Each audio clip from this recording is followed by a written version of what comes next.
Aloha, I'm Pauline Chen, and I'm excited to share with you this first module, the history of infectious diseases in Hawaii and the Pacific. I grew up in Kaimuki on Oahu. My mom and dad were both teachers. My family on both sides came to Hawaii during the kingdom.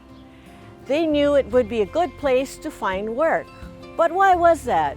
Unfortunately, it was because so many Hawaiians had died from infectious diseases that people were needed to work on plantations, farms, and ranches. You've all visited Waikiki. Imagine visiting in the 1850s. Instead of hotels, you see a traditional structure, a smallpox hospital that isolated patients to stop the spread of a highly infectious virus that killed a third of adults and half of children who got infected. Why study the Pacific's history of introduced infectious diseases? What can we learn from the experiences, values, and actions of Hawaiians and Pacific Island peoples to guide us in the current COVID-19 pandemic? This map of the Pacific tells the story of oceanic peoples who lived on a multitude of islands far from infectious diseases that developed in Europe and Asia. Because people had no exposure to disease organisms, they also had no immunity. Contact with Europeans led to epidemics of measles, flu, and smallpox that killed 40% or more of the people. So many people became sick or died that families and villages no longer could function. In the pandemic of 1918, 20% of Western Samoans died of Spanish flu when ships returning from World War I passed through the islands. But no one died in American Samoa, only 40 miles away, due to a strict quarantine. Before Western contact, oceanic peoples generally enjoyed good health. People had herbal medicines that worked well with familiar diseases, but not with those brought by foreigners. Hawaii had medical specialists, kahuna haha, who memorized the characteristics and history of diseases from the place and time of first appearance to the present. These diagnosticians were like today's COVID-19 contact tracers. But when foreign diseases appeared, Hawaiians observed repeated epidemics with many deaths. They came up with a new saying that expressed this pattern. Lave li'i ka make a ka Hawaii. Lave nui ka make a ka haole. Death by Hawaiians takes a few at a time. Death by foreigners takes many. Here's Hawaii's historical relationship with introduced diseases. The timeline begins around 1400, when oral histories say voyaging between Hawaii and Tahiti ceased after the death of Moikeha, a high chief from Tahiti who lived in Hawaii. Hawaii was isolated for 400 years until Western contact in 1788, when British sailors introduced sexually transmitted diseases and tuberculosis. The timeline records outbreaks of cholera, whooping cough, leprosy, measles, and flu that killed thousands of vulnerable Hawaiians.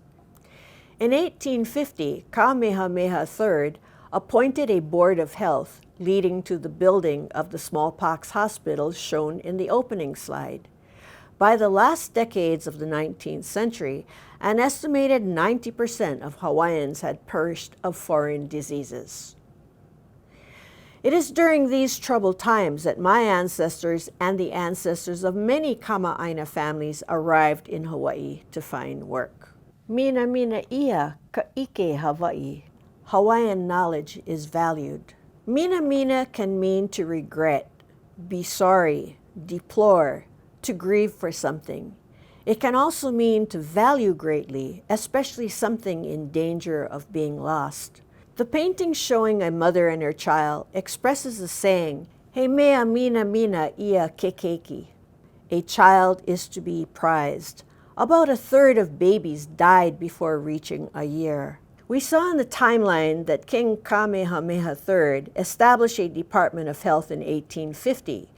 He also knew the loss of people, especially the elders who were living libraries, meant loss of knowledge. In 1840, he established Hawaii's public education system, the oldest system west of the Mississippi, and the only system established by a reigning monarch.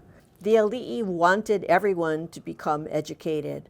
More than 1,000 schools were established, at least one in every ahupua'a, land division, enabling literacy to spread across all islands. The ali'i encouraged people to share their knowledge in newspapers that helped news and knowledge spread widely.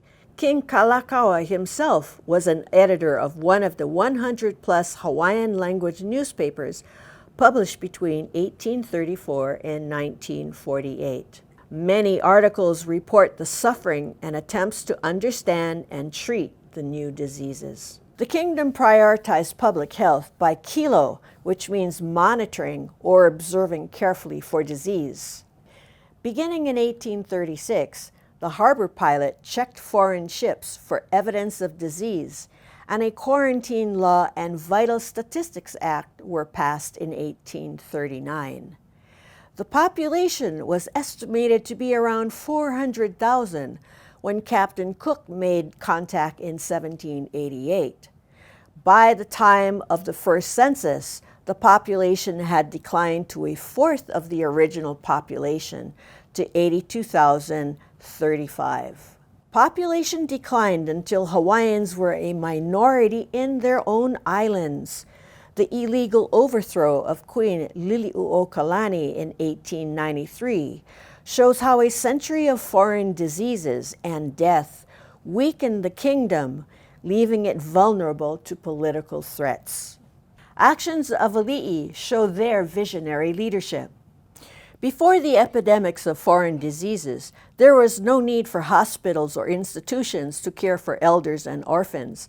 But when the need arose, Hawaii's kings and queens used their own time, money, and lands to found Queen's Hospital in 1859, Lunalilo Home for the Elderly in 1874, Kapiolani Women's Hospital in 1890, and Liliʻuokalani Trust for Poor and Orphan Children in 1909. Princess Bernice Pauahi Bishop's 1888 will dedicated her royal lands to education. Ho'omalo ikava ma mua, a ho'omalo no ikava ma hope. This slide highlights the early actions and policies taken by the Hawaiian Kingdom to protect public health. The 1836 notice to the pilot of Honolulu orders him to ascertain if ships arriving from the northwest coast of America have had any case of smallpox or other pestilent disease on board for the last 42 days. This is where we get the word quarantine, which in Italian means 40 days. Whaling ships and ships in the Northwest China fur and sandalwood trade stopped in Hawaii for provisions. Hawaiian sailors introduced salt salmon to the Hawaiian diet. We know it today as lomi lomi salmon. Let's focus now on the Princess Liliʻuokalani's leadership during a smallpox epidemic in 1881. King Kalakaua was traveling, and as Queen Kapiolani did not seek the role of regent, his sister, Princess Liliʻuokalani, served as Princess Regent. She had to make the same hard choice that leaders face today in the COVID-19 pandemic. Should she lock down Oahu to protect people on neighbor islands or let business go on as usual? She explains her decision in her autobiography. Quote, "Our past experience with the disease had shown us how fatal it might become to the Hawaiian people, and whatever the inconveniences, it became necessary at all hazards to prevent its spread. Summoning the cabinet, I had all arrangements perfected to stay the progress of the epidemic.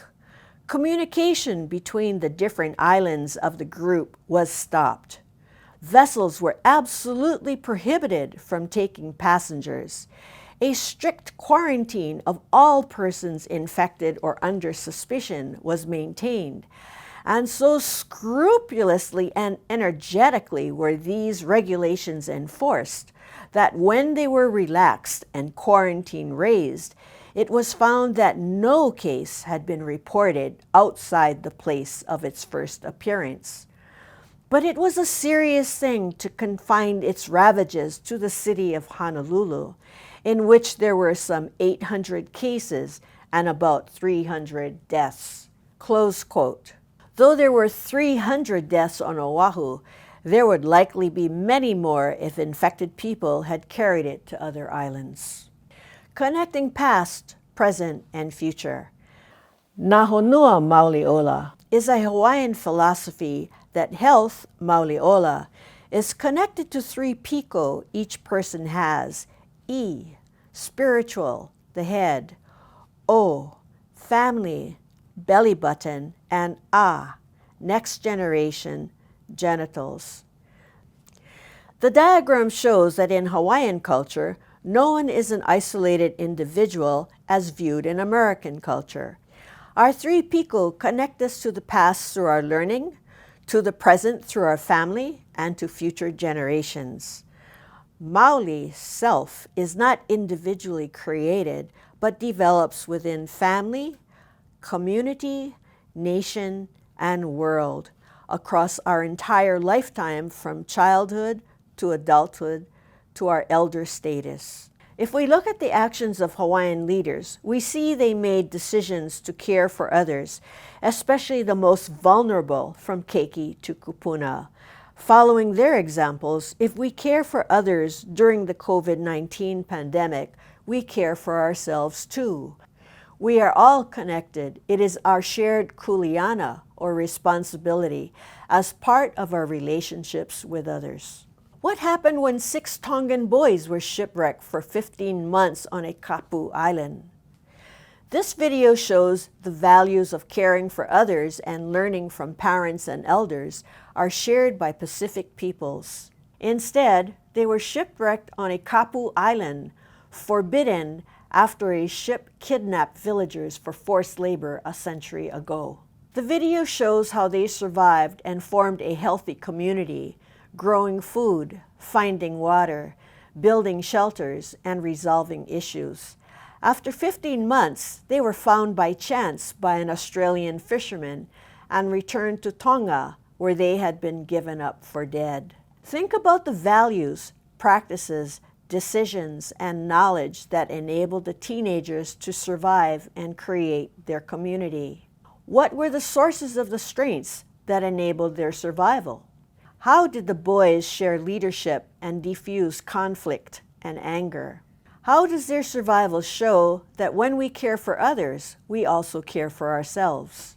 This story about working together to overcome problems has a message for us during COVID-19. We can help our families, communities, and Hawaii return to our normal lives by learning about COVID-19, wearing a mask, and getting vaccinated to protect ourselves and those around us. The following slides contain a glossary, definitions of words used in this lesson, a quiz on material. If you're at a computer, you can take and retake the quiz to check your learning. We also have material for educators so they know the content standards addressed in this module, and then you can check further resources about COVID-19. I hope you've enjoyed this module. If there's anything we've learned from the past, it's that Pacific peoples are stronger when we work together. It's no different with COVID-19. If you want to get tested, you can. If you want to get vaccinated, you can. Let's all work together. We are stronger together. Mahalo nui loa for allowing me to share this time with you. Stay safe, stay strong, stay educated.